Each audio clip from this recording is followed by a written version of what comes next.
Unimed Vale dos Sinos. Cuidar de você. Esse é o plano. Apresenta.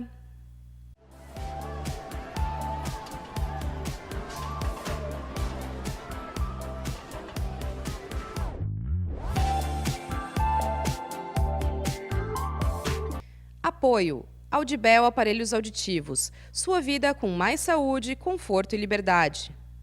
Sinuscom. Diagnósticos de imagem precisos e confiáveis ao seu alcance.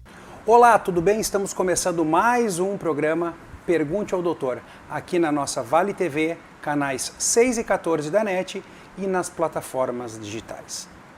Eu gosto de trazer assuntos em que eu falo da multidisciplinaridade, em que vários profissionais estão sempre relacionados com as terapias. E hoje eu trago o amigo, paciente, fisioterapeuta Felipe Mega. Bem-vindo ao programa, Felipe. Tudo bem? Então, eu sou o Felipe, sou fisioterapeuta, formado pela Universidade Católica de Pelotas. Logo que eu me formei, eu já iniciei com formação pelo conceito neuroevolutivo Bobat, dei sequência nisso com os cursos de integração sensorial, do protocolo PEDASUT também. Depois, alguns outros cursos para complementar as práticas profissionais, mas eu dei sequência nessa abordagem sobre neurologia, que foi um assunto que sempre me interessou, com a pós-graduação em fisioterapia neurofuncional e também com o mestrado em neurociências pela URGS.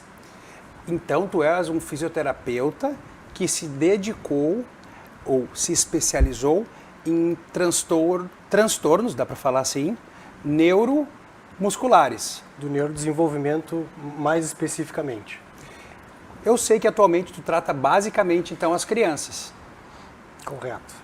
E no consultório, que existe uma equipe multidisciplinar ali, o que é que vem mais para ti?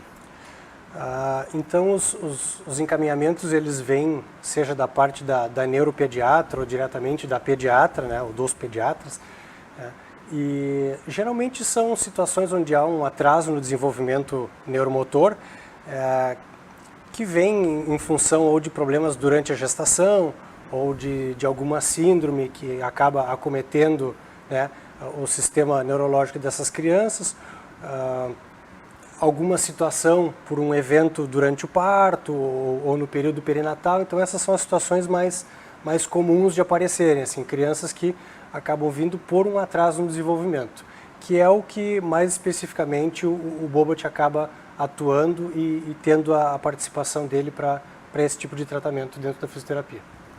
Então eu vou te fazer uma pergunta específica, Felipe. O que é o conceito neuroevolutivo Bobat? Então, a gente teve uma profissional de sobrenome Bobat que desenvolveu esse método junto com esse conceito, né, não é um método, junto com o esposo dela, que era um neurologista também, e eles começaram a estudar o desenvolvimento, tentando encontrar onde é que estava os pré-requisitos para as aquisições motoras. Eles são muito citados em livros de aprendizado motor e controle motor, eles são figuras muito importantes, né? E o que acontece é assim, a gente foge daquela prerrogativa de que tem que prestar atenção nos marcos do desenvolvimento, no rolar, no sentar, no engatinhar. Essas coisas elas existem, são importantes, é um bom parâmetro, mas a gente precisa entender o que acontece com a criança para que ela passe de um desses estágios para o outro. Então, existem reflexos que vão facilitar alguma movimentação, alguma estabilidade, e essa sequência de reflexos que acabam entrando e saindo do desenvolvimento da criança e vão proporcionando um padrão de movimento mais adequado, eles passam a ser voluntários com o tempo. Então, conforme, por exemplo, o tronco da criança assume, né, um tônus mais adequado, aquele movimento de tronco passa a ser voluntário e a criança controla, ao invés de manter só uma movimentação a partir do sistema reflexo. Entendi. Mas muitos anos trabalhou-se uma fisioterapia convencional, certo? E ainda se trabalha. Certo, e ela não é pouco importante nem desnecessária, né? A gente se utiliza de todo o conhecimento acadêmico que a gente tem durante a formação para tratar os pacientes, inclusive dentro do Bobat, né? Tem manuseios e coisas que são mais específicos, ou de outras especialidades, de outras técnicas que a gente acaba incorporando, mas a gente sai daquela questão do fazer o fortalecimento muscular, de fazer o alongamento muscular. Todas essas coisas são importantes, mas a gente não trata só nisso. A gente usa os reflexos, o parâmetro dos reflexos, para inibir ou estimular a criança, né, em função do movimento. A gente alonga fazendo o movimento. Não é aquela fisioterapia estática, onde a gente só... Tipo uma musculação. Isso. Ou a musculação, ou o que chamam de stick puxa. E claro que o educador físico ele pode estar muito bem empregado junto com as terapias, né? Sim, de crianças com problemas neurológicos. Sempre tem uma participação, até porque eles trabalham muito com a questão da força? Da psicomotricidade, né? Que é um assunto que era basicamente deles e a gente acabou dividindo mais essa área de atuação em função de momento e tipo de paciente ou de aluno que a gente vai abordar, mas a psicomotricidade ela é super importante, então crianças com desenvolvimento, com algum problema, algum atraso, também acabam fazendo uma melhoria do repertório motor também com o educador físico. Aproveitando, tu como fisioterapeuta aqui, é uma coisa que eu tenho conversado com amigos professores de educação física, que é um momento de ensejo, que hoje os adolescentes estão muito focados em telas e estão deixando as brincadeiras de ar livre da infância passarem. E isso tem mostrado, que nem a gente brincava no passado, de falar de descoordenação, né? A psicomotricidade é isso, é tu pensar e executar as atividades tendo o teu meio como... Como é que eu posso explicar isso melhor? Eu acho que esse é o grande link para a gente falar do que é o funcional. A psicomotricidade ela vem, né, a ser utilizada de forma que o movimento se torne funcional, de que haja boas recuperações da perda de equilíbrio. Né? São todas questões que a gente trabalha na infância e que o professor de educação física dos primeiros anos trabalha muito isso. Às vezes a gente acha que é só uma brincadeira, alguma coisa, mas não, ele está ali atuando em prol de situações que vão ser favoráveis para o nosso desenvolvimento. E o Bobat, apesar de não seguir esse enfoque, essa linha diretamente, ela trabalha também com o funcional. Então a gente precisa que aquele paciente ele desenvolva funcionalidade. Né? Claro que dependendo do nível, né, a gente vai levar esse paciente a uma situação de maior autonomia dentro das possibilidades dele. Às vezes a possibilidade de grande autonomia é conseguir segurar o copo para se alimentar, segurar o garfo. E que para muitos isso é uma coisa muito importante. Manter o tronco, né, estável, conseguir fazer... Ficar sentado. Então essas coisas são muito importantes e o trabalho vem da inibição de alguns reflexos e facilitação de movimentos para que aquilo seja desempenhado da melhor forma possível. Para as pessoas talvez entenderem de uma maneira mais fácil relaxar um músculo e contrair outro, ou contrair um e relaxar o outro, porque todos os nossos movimentos são ligados com o estímulo cerebral que vai neurologicamente pelos nervos no músculo, onde relaxa ou contrai. Exato, e quando a gente tem alguma lesão, o grande problema é que os reflexos, que são movimentos padronizados, né, que aparecem como movimento de forma padronizada, sempre igual, sem levar em consideração o ambiente ou a intenção, né, a gente acaba tentando melhorar e trazer para esse movimento uma questão voluntária.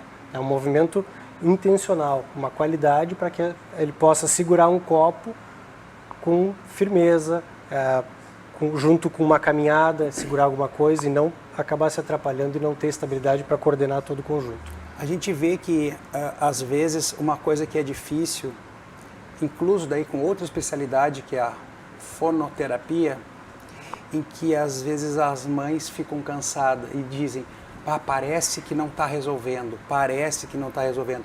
Eu sempre estimulo a fisioterapia, a fonoterapia, tu tem que estimular para esperar uma resposta, mas cada criança com as suas lesões neurológicas, tu não pode esperar que seja d'água para o vinho. Se tu não estimular, daí sim que tu não está fazendo nada. A gente tem 2 pontos para colocar nisso aí muito importantes. O primeiro é a diferenciação do atraso, onde a gente pode recuperar, né, com a terapia, e outra coisa é a lesão que gera um atraso. As lesões cerebrais, apesar de no conceito de paralisia cerebral já está bem esclarecido, estabelecido que não é uma lesão que aumenta, a lesão ela não se agrava, mas o sintoma se agrava.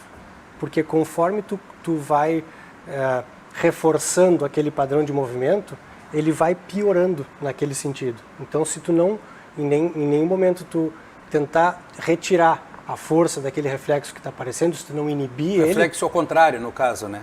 A contração e relaxamento, aquilo que nós estávamos falando, gente. Tu vai ter que trabalhar de forma que isso fique amenizado e tu possa utilizar aquilo, né? Então, tanto na questão do aparelho locomotor, né, da fisioterapia, quanto da fono, se a gente não fizer nada, a grande probabilidade é que aquele quadro vai piorar. Com certeza. Então é importante estimular desde cedo, o tratamento precoce é importantíssimo, ainda que não se veja um atraso, sempre que o paciente tem uma lesão, é importante que ele já inicie o estímulo para que a gente não fique devendo lá na frente. Quando aparecer o problema, a gente já está correndo com essa adequação.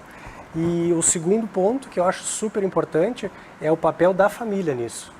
É quando tu está atendendo o teu paciente, conseguir mostrar para o familiar, para o pai, para o avô, para o tio, para quem convive com essa criança, como é que ela vai ser beneficiada se tu posicionar ela melhor, se tu ajudar ela em alguns movimentos de uma forma mais adequada. Ou em vários.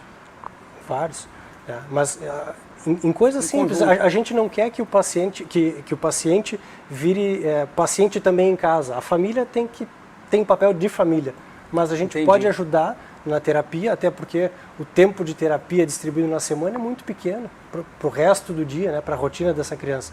Então é importante que a família contribua para isso e é fundamental para conseguir um desfecho favorável para essa criança, que a família e os cuidadores estejam muito ligados com o que a gente está tratando dentro do consultório e o que é o objetivo do tratamento.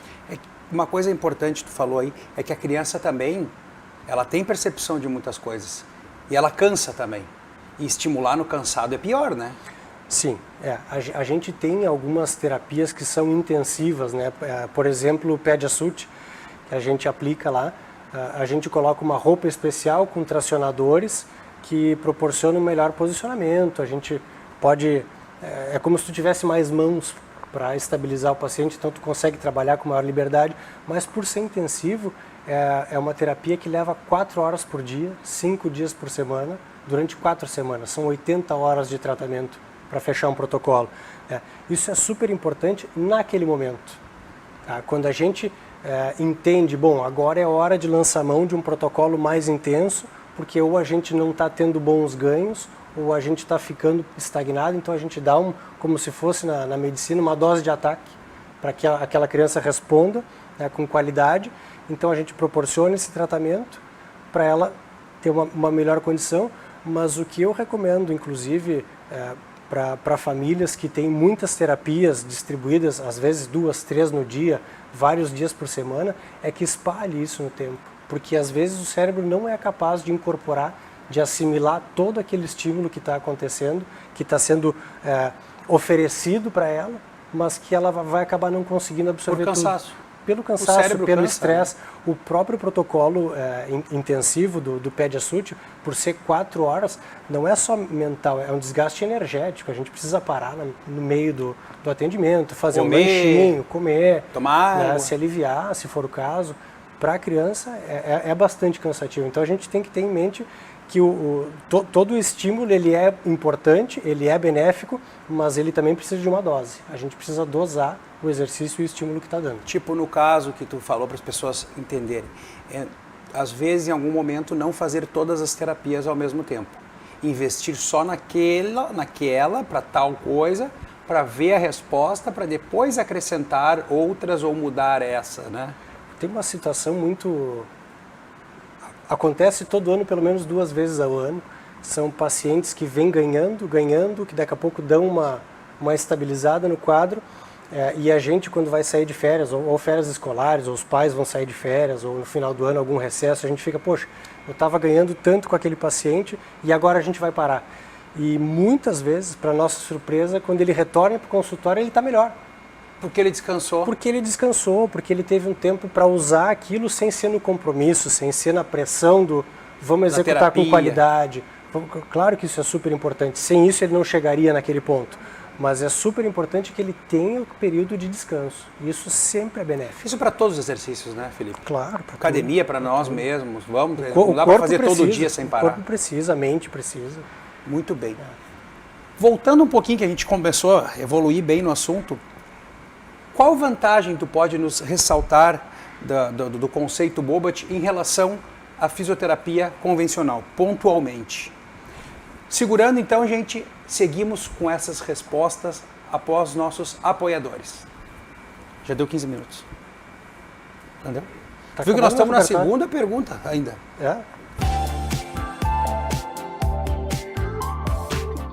É com muita satisfação que a Unimed Vale dos Sinos faz a entrega deste presente especial a você.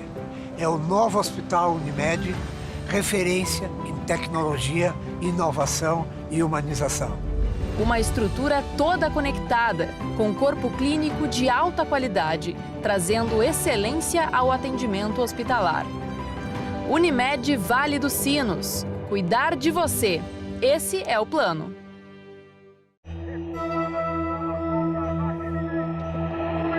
E se eles me chamarem de velho?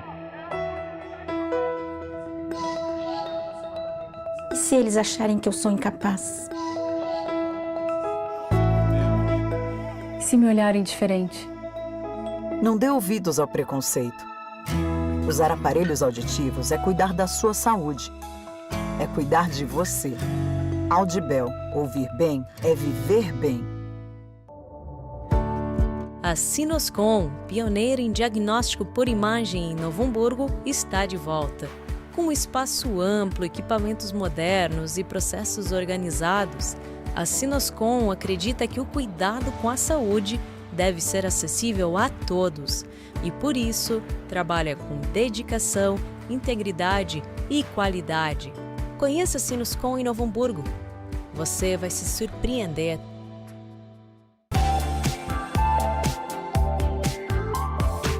Voltando então, gente, retomei o assunto para deixar bem marcado assim, a nossa conversa. Felipe, deixa marcado para as pessoas entenderem então algumas vantagens do conceito Bobat em relação à simples fisioterapia convencional. A palavra-chave para isso é funcionalidade. A gente trabalha com função. Tá? Quando a gente inibe um reflexo para facilitar um movimento, que é a grande questão, principalmente de quando a gente está falando de lesões cerebrais, tá? A gente está proporcionando para aquela criança, para aquele paciente, uma possibilidade de um movimento mais adequado. Tá? E é isso que a gente quer movimento. Manter a rigidez do músculo por si só, ela não garante função. E o que a gente quer é que essa criança possa, desde a mínima função que a gente comentou, de segurar, de ter um sustento cefálico ou de ter um controle de tronco adequado, até ela de repente poder melhorar a marcha dela, porque de alguma forma ela tem uma espasticidade, né, uma rigidez muscular que é reflexa. A gente pode ajudar tudo isso a acontecer de forma mais adequada, proporcionando durante a terapia função. Muito bem. Eu vou dar uma pimentada agora na nossa conversa, porque atualmente a neuromodulação tem ganhado cada dia mais visibilidade. É uma técnica basicamente nova, porque não se falava muito, é uma coisa antiga, mas não se falava muito. Mais ou menos assim. Exato. E o que tu pode nos trazer de informações da associação da neuromodulação com a fisioterapia? Fazendo um paralelo entre o Bobat e a neuromodulação ela vai gerar para o nosso sistema nervoso algo parecido com o que o fisioterapeuta gera para o paciente na reabilitação. Quando a gente inibe reflexos, né, ela vai ou excitar neurônios ou ela vai inibir, a ação dos neurônios. Né? Então a gente vai ter sistemas que a gente quer que fiquem mais ativos ou menos ativos. A gente tem essa possibilidade nos dois tipos mais utilizados no momento como neuromodulação, que são a estimulação transcraniana magnética e a estimulação transcraniana por corrente contínua. Que a magnética fica tipo um ímã em cada lado. Não, a magnética ela é uma bobina que tem um cabo, né, e ali a gente tem a bobina de diversos modelos, mas pegando a mais básica, uma bobina circular, ela vai liberar pulsos magnéticos que, dependendo da frequência, vão ou estimular neurônios ou inibir neurônios. Né? Então esse era o paralelo com o Bobat, né, de estimular uma coisa ou inibir outra. E por corrente contínua, a gente precisa assim, de dois polos, então a gente tem o polo positivo e o negativo, para essa corrente circular pelas posições que a gente coloca, então um lado a gente vai estar estimulando e o outro a gente vai estar inibindo. Então se a gente quiser estimular o córtex, a gente vai posicionar esses eletrodos de forma adequada, ou a bobina da magnética também na posição adequada, na região do cérebro que a gente quer que ela atue, e vai proporcionar esse estímulo. Uma coisa muito interessante e legal é fazer a associação da neuromodulação, e na fisioterapia uma das situações legais é usar a corrente contínua, porque tu pode fazer enquanto tu te movimenta. Então tu vai lá estimular esse córtex motor e ao mesmo tempo mandar o estímulo, tá, da vivência, da experiência, do que o fisioterapeuta pode gerar de estímulo para essa criança. Então isso é super interessante, eu diria que é uma das melhores situações que a gente pode proporcionar hoje, inclusive junto com o PEDIA, que a gente estava falando sobre a quantidade de estímulos e a possibilidade de absorção. A corrente contínua, ela não faz a despolarização dos neurônios, mas o que ela faz? Mas ela excita. Ela movimenta o limiar neuronal. Então é como se tu deixasse aquela população de neurônios mais perto de se excitar. Então quando tu dá o estímulo correto, com a estimulação no lugar correto do encéfalo, tu está gerando para ela uma possibilidade de absorver aquilo de uma melhor forma. Então é uma associação sensacional para a gente ter melhores... A compreensão também, né? Neurológica resultados. Do movimento. Compreensão do movimento e as aplicabilidades vem crescendo, porque os estudos vêm crescendo, né? A gente usa não só para a parte motora, mas para depressão já está super bem documentado, para dor está documentado. Tem diversas situações em que a gente não usa para a patologia, mas para sintomas. Então tu consegue utilizar em algumas patologias a melhora de algum sintoma, o que melhora a qualidade de vida. É claro que para o meu caso a situação motora. A estimulação transcraniana magnética, ela é super interessante, ela é, eu diria, superior em termos de, quando tu geras o estímulo, geras sinapse também, ou inibição daqueles neurônios, tá? Mas a questão de associar com o movimento é bastante interessante, tá? Até porque os resultados dos estudos, em geral, mostram equiparação. Então, quando tu podes fazer diretamente a TMS, que é a magnética, isso é muito legal, mas para gerar movimento, a corrente contínua pode acabar sendo uma situação mais interessante. Mais produtiva, talvez, falando. Talvez. Eles têm usado a outra eletromagnética para várias outras patologias, né? Dor, depressão, várias outras coisas estão usando. É uma novidade antiga, né? Sobre essa modalidade eu até nem posso falar, porque eu estou comentando aqui no programa porque eu tenho colegas que já estão usando nos seus consultórios e é uma novidade antiga que eu digo, porque isso não é uma coisa que inventaram hoje, é uma coisa muito antiga. Claro. Tem diversas modalidades e aparelhos novos e correntes novas que vêm sendo estudadas. E os estudos estão aparecendo aí para confirmar a efetividade ou eventualmente derrubar algumas outras que a gente acaba tendo menores estímulos. E falando de fisioterapia, então, e quando as pessoas, que faz parte, não é corrente contínua, os eletrodos que estimulam o músculo? São diferentes correntes com diferentes funções para locais e objetivos diferentes. A gente tem alguns tipos de corrente que geram ganho de força e massa muscular. A gente tem correntes que são aplicadas só com o intuito de gerar uma analgesia, quando a gente acaba trabalhando com as comportas da dor. Isso é um conceito de neurologia que a gente engana o sistema nervoso para que a partir da medula essa informação não suba, porque a gente ocupa neurônios mais rápidos do que os neurônios que carregam informação de dor, que são mais lentos, né? Então isso tudo está super associado e cada corrente tem uma aplicabilidade mais adequada. Na fisioterapia a gente estuda bastante vários tipos de corrente, mas agora essas mais novas... Incluso o ultrassom também, né? O ultrassom também é uma forma de gerar alguns bons efeitos. Então tá, eu não vou puxar esse assunto. A gente entrou no assunto antes, Felipe, sobre o PEDIA Suite. E que são protocolos. É mais ou menos para a pessoa entender o que é aquela palavra que ele falou, PediaSuite, o que é isso? Na verdade, é uma veste, né? A gente tem um short e um top que a gente consegue tracionar e gerar estímulo para que os músculos se posicionem melhor, né? A gente vai acomodando conforme a necessidade. Daqui a pouco a gente consegue movimentar uma perna mais em rotação, deixa aquela estrutura corporal. Traciona o tronco como se ficasse em pé. A gente pode deixar essa criança em ortostase, em pé, e a gente pode usar a gaiola também, onde a gente literalmente pode fazer diversas coisas, gerando não só experiências que só com a mão a gente não conseguiria, mas facilidade para o terapeuta também conseguir enfocar em coisas mais detalhadas, mais minuciosas do componente do movimento para que aquilo fique mais adequado. Reforçando, então, que o protocolo PediaSuite, então, ele tem contraindicações. Ele tem contraindicações, sim. Né? Algumas situações como escoliose mais severa, mais grave, pode acabar não sendo interessante, porque os tracionadores podem acabar, né, machucando um pouco mais essa coluna. Luxação de quadril é uma situação que tem que se ter muito cuidado, às vezes até algumas subluxações, em função de fazer um deslocamento, né, de tirar aquela articulação da situação mais adequada dela.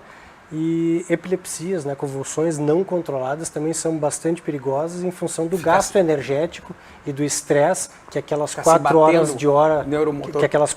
de tratamento podem gerar para a criança, e aquele estresse pode acabar vindo a se tornar um episódio epilético, uma crise convulsiva. Isso é possível. Cirurgias também com fixação de coluna têm que ser muito bem observadas, em função de movimentos em rotação, tudo isso a gente tem que estar bastante atento. Aquela história do tratamento personalizado, né? Tem que realmente ter aquela anamnese, avaliação física, para saber que rumo vai levar, né? E tu faz, não é pejorativo que eu vou falar, a gente pode falar que com várias frutas a gente faz uma boa salada de fruta. Tu acha que as terapias podem ser uma boa salada de fruta, somando-se, ou melhor, cada uma por sua vez? Elas devem se somar sempre que o objetivo de um paciente para o outro se modifica e que a gente possa trazer para aquela terapia qualidade. Então a gente sim precisa estar sempre em formação, precisa estar sempre alimentando conhecimento para que tudo que a gente aprende acabe de alguma forma melhorando a qualidade do que a gente vai proporcionar para o paciente durante o tratamento. É que tu falaste antes, né, do ganho. Percebeu que não está tendo ganho. Ganho é evolução no tratamento. Tu tem a alternativa, com teus estudos também, de acrescentar novas técnicas e conceitos para que tenha evolução na terapia. Assim como o paciente vai ao médico e às vezes um antibiótico não faz efeito e é necessário trocar, a gente também tem técnicas, movimentos que a gente precisa modificar, entender qual é o padrão, qual é a força, né, dessa lesão, qual é o tamanho dela e o que ela está gerando nessa criança. Cada lesão e cada paciente, cada síndrome que seja, se manifesta nas crianças de uma forma diferente. Boa alusão, muito boa do antibiótico. No teu dia a dia, qual é o transtorno que tu mais trata? Em geral são as lesões. Mesmo. Lesões de nascimento? Lesões em função do parto. Essas são situações que vêm muito... Hipóxias que a gente fala. As hipóxias, anóxias. Isso. São situações que chegam mais lá. Alguns atrasos devido a alguma síndrome também, a gente tem algumas. Alguns atrasos de causa desconhecida ou em investigação, a gente não necessita necessariamente a gente não necessita de um diagnóstico para tratar, né? É diferente da atuação médica, a gente enxergando e avaliando que há necessidade de corrigir um atraso, de corrigir alguma situação motor ou neurológica, a gente atua no sintoma. Tu como pai, tu não tem, mas se tu tivesse uma criança com necessidade especial neurológica em casa, o que tu diria para eles, ou prestar atenção, ou como seguir, um conselho de um profissional que trabalha com crianças com alterações neurológicas? É talvez um conselho muito difícil ou muito fácil para mim dizer, né? Justamente porque tu diz que eu não vivo isso, e é uma situação única tu ter na tua casa um filho... Tu vive a dor dos outros, tu não vive a tua dor. Eu nunca gosto de tentar me colocar no lugar do outro porque é impossível, né? Mas a grande questão é tentar não negar, tentar realmente escutar os profissionais e se eles estão te solicitando ou te indicando alguma terapia, vai. Não é porque ele tem ou não tem, ou que no curso da investigação se mostre que não havia nada, que era um atraso que estava acontecendo por uma razão qualquer. Investir no tratamento e não permitir que essas repercussões se estendam no tempo, o longo prazo sempre é pior. Então, investir em estimulação o mais precoce possível em qualquer área, seja na fono, na fisioterapia, na TO, qualquer que seja. Se há um atraso precoce, tratar precocemente é sempre a melhor opção. Acreditando na honestidade dos profissionais, eu quero ressaltar sobre isso. Porque muitas vezes, quando as terapias não evoluem bem, a gente se depara com a informação, aquela desgostosa, de que dá como impressão que o profissional fica indicando a terapia com interesse financeiro. Isso é uma coisa que fica muito delicada, mas eu acredito nos profissionais e eu acredito que os pais que têm condições ou que, enfim, o governo está ajudando, investir, sempre crescer, sempre melhorar para novos ganhos. A gente sempre precisa buscar o profissional e que nos traz segurança. Tu tem que gostar também, tem que ter empatia, né?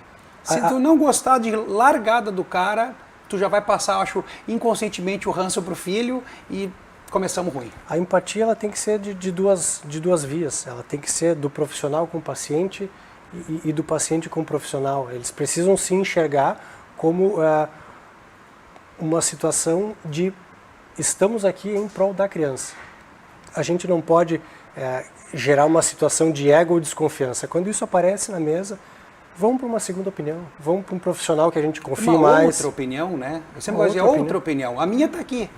Procura do outro. O que tu acha? É importante. A gente sempre vai ter, às vezes, como médico, acontece, acho que muito mais, de o paciente não gostar daquele diagnóstico e fica chateado com aquilo. Às vezes parece que a verdade dói, né?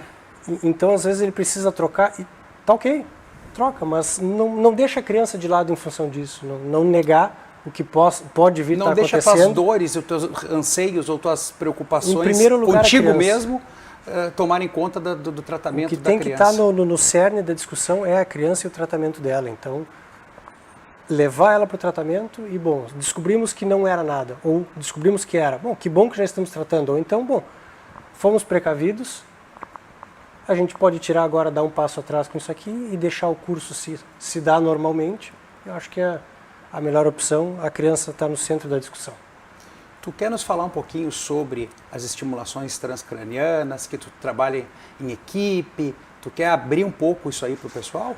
Na nossa clínica, né, a gente trabalha entre eu, fisioterapeuta, e a neuropediatra, que nós temos lá, a gente trabalha com diversas situações, vem tendo ótimos resultados, apesar de haver uma diferença de valores entre uma modalidade e outra, em geral não é uma questão de a gente escolher a mais cara ou a mais barata, e sim a mais adequada.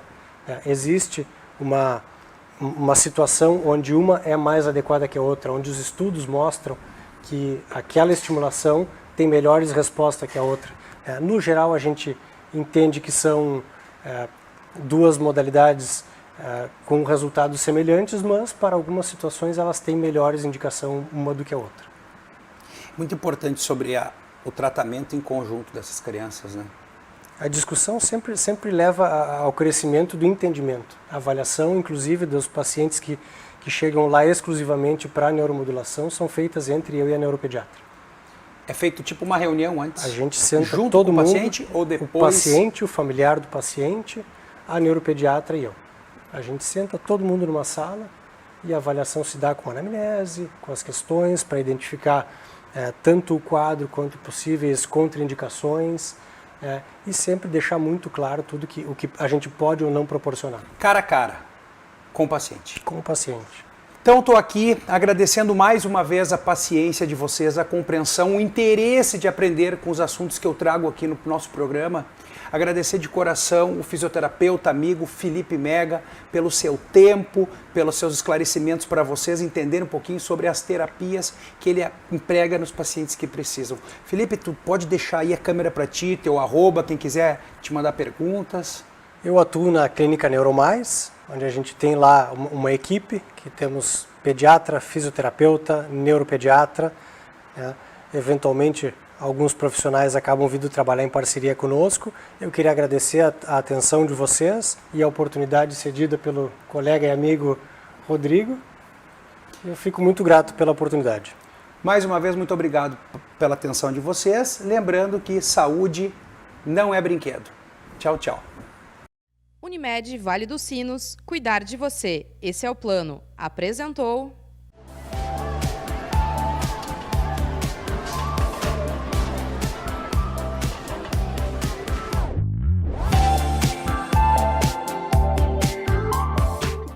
Apoio. Audibel Aparelhos Auditivos. Sua vida com mais saúde, conforto e liberdade. Sinuscom. Diagnósticos de imagem precisos e confiáveis ao seu alcance.